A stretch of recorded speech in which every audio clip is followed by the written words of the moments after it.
මං අද ගෙනාවේ සෙන්ට්‍රල් එන්වයරන්මන්ට් ඔතොරිටි එකේ එන්වයරන්මන්ටල් ඔෆිසර් ඇතුළු රැකියා බැලතු කිහිපයක් නිකුත් වෙලා තියෙනවා. ඉතින් මේවා අන්තිම දවසේ ඇප්ලයි කරන්න පුළුවන් අන්තිම දවස් වෙන්නේ හෙට. ඉතින් හෙට දින ඇතුළත විතරයි ඔයාලට මේක ඇප්ලයි කරන්න පුළුවන්. අපි බලමු මොනවද තියෙන්නේ කියලා. එන්වයරන්මන්ටල් ඔෆිසර් වලට සුදුසුකම් තමා ඔයාලට බැචලර් ඩිග්‍රියක් අවශ්‍යයි. මෙන්න මේ තියෙන සබ්ජෙක්ට් ස්ට්‍රීම් වලින්. ඒ කියන්නේ ෆිසිකල් සයන්ස් ඩිග්‍රියක්, biology science, environmental science, agriculture science, sociology, mass communication, geography special මේ කියන ඩිග්‍රියක් තියෙනවා නම් ඔයාලට පුළුවන් ඇප්ලයි කරන්න. එතකොට සැලරි ස්කේල් එක එහෙමත් මෙතන දීලා තියෙනවා.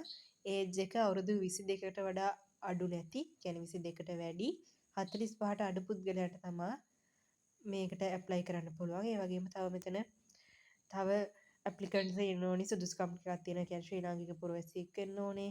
මේ අයිලන්ඩ් එකේ ඕනෙම තැනක වැඩ කරන්න කැමති වෙන්න ඕනේ. ඒ වගේ ටිකක් තියෙනවා. ඒ ටිකත් කියවලා බලන්න. තව මෙතන මේ ඒකේ විස්තර ටිකක් තියෙනවා. ඔයාලට මේ PDF එක ඩවුන්ලෝඩ් කරගන්න පුළුවන් Central Environmental Authority වෙබ්සයිට් එකෙන්. ඒ වගේම මේ ජොබ් එකට ගන්නේ එක්සෑම් එකක් සහ ඉන්ටර්වයුව එකක් තියලා. ඉතින් ඒ කොහොමද මේවා ඉන්ටර්වයුව එකෙන් මාක්ස් දෙන්නේ කොහොමද කියලා මෙතන සඳහන් වෙනවා.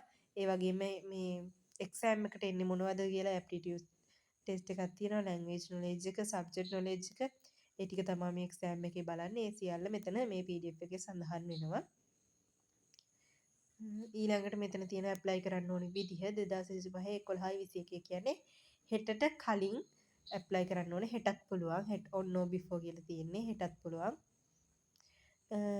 ඉතින් මේක ඇප්ලයි කරන්න තියෙන විදිහත් මෙතන තියෙනවා. Google form එකක් සහ ඇප්ලිකේෂන් කම්ප්ලීට් කරපු ඇප්ලිකේෂන් එක ෆෝවර්ඩ් කරන්න තියෙනවා.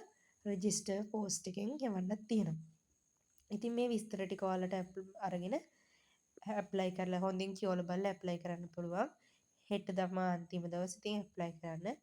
හැමෝටම මම සුබ පතනවා. good luck.